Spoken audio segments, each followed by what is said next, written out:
Good morning sir. Sit down. আমি যে ক্লাসে আসলাম তোর আগে উঠে দাঁড়ালি নি। সবাই উঠে দাঁড়া। আর লে সিট ডাউন।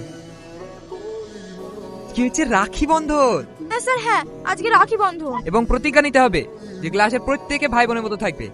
পূজা, তুমি উঠে এসো, মুকলেশকে রাখিটা পরিয়ে দাও। না, এবার তুমি এসো, এই সাগরকে পরিয়ে দাও। তুই না, এবার তুমি উঠে এসো, রিয়াজকে পরিয়ে দাও। খাও। স্যার, আমার খুব জোরে বাথরুম পেয়েছে।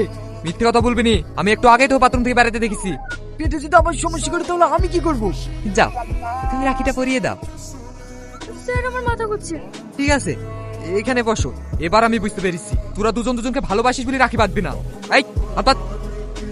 ও শরীরটা অনেক খারাপ, সব দোষ আমি করেছি, আপনি আমাকে মারেন। তুই হিরো হয়েছি না।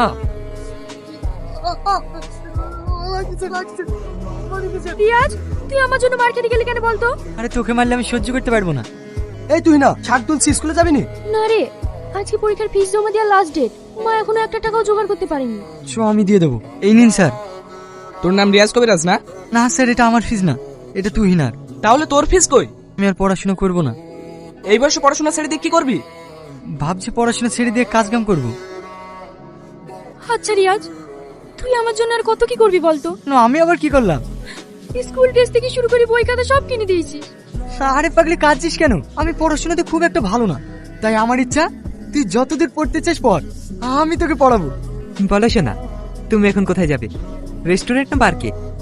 পার্কে চলুন। এই ভালো, পার্কে চলো।